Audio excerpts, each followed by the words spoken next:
Hi everyone, I'm Rebecca Hogue. I am one of the co-directors of Virtually Connecting. And I've been asked to talk a little bit about a couple of different things that I've done to bring Virtually Connecting beyond conferences. So sort of you've heard about what Virtually Connecting is about from a conference perspective, bringing people together. I've taken it beyond conferences in a couple of ways. The first one is into my classroom. I teach online. I teach a foundations course in how to teach online, but also last semester I was teaching a foundations course in instructional design.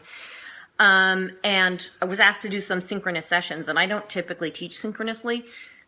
So I reached out to my friends and said, well, what do you do?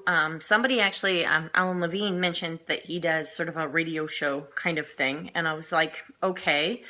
Except that I didn't want to talk to myself. And I wasn't sure because it was optional for my students whether anyone would show up.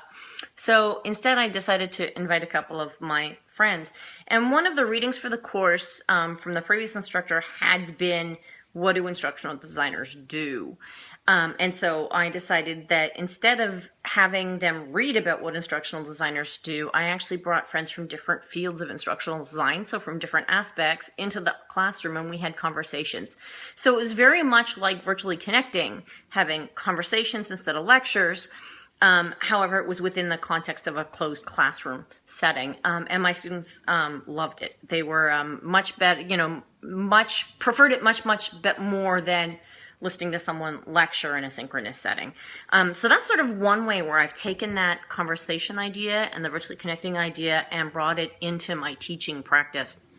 The other thing I'm doing is a passion project around engaged patients and patient engagement. And so the idea here is that you've got a field of people that are patient advocates that typically have some form of chronic illness or some sort of critical illness.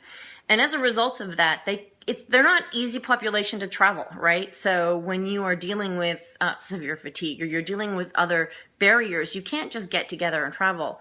And so Virtually Connecting is providing a space, a virtual online space where we can have conversations about specific things. And at the moment we're having conversations about why we blog. So I'm talking to a bunch of different bloggers who blog about their illness and trying to sort of explore, like, well, what brought you there? Why do you do this? Why do you share? And like the title or the theme, we call it, is making the private public. And so the idea is, why do you share such private information in a public space?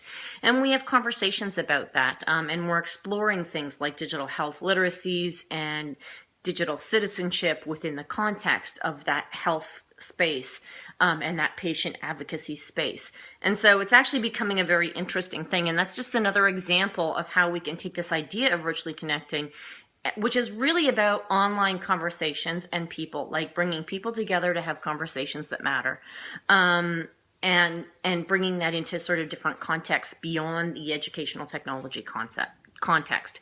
And so those are a couple things that I'm currently doing. And again, I'm Rebecca Hogue. I'm a co-director of Virtually Connecting.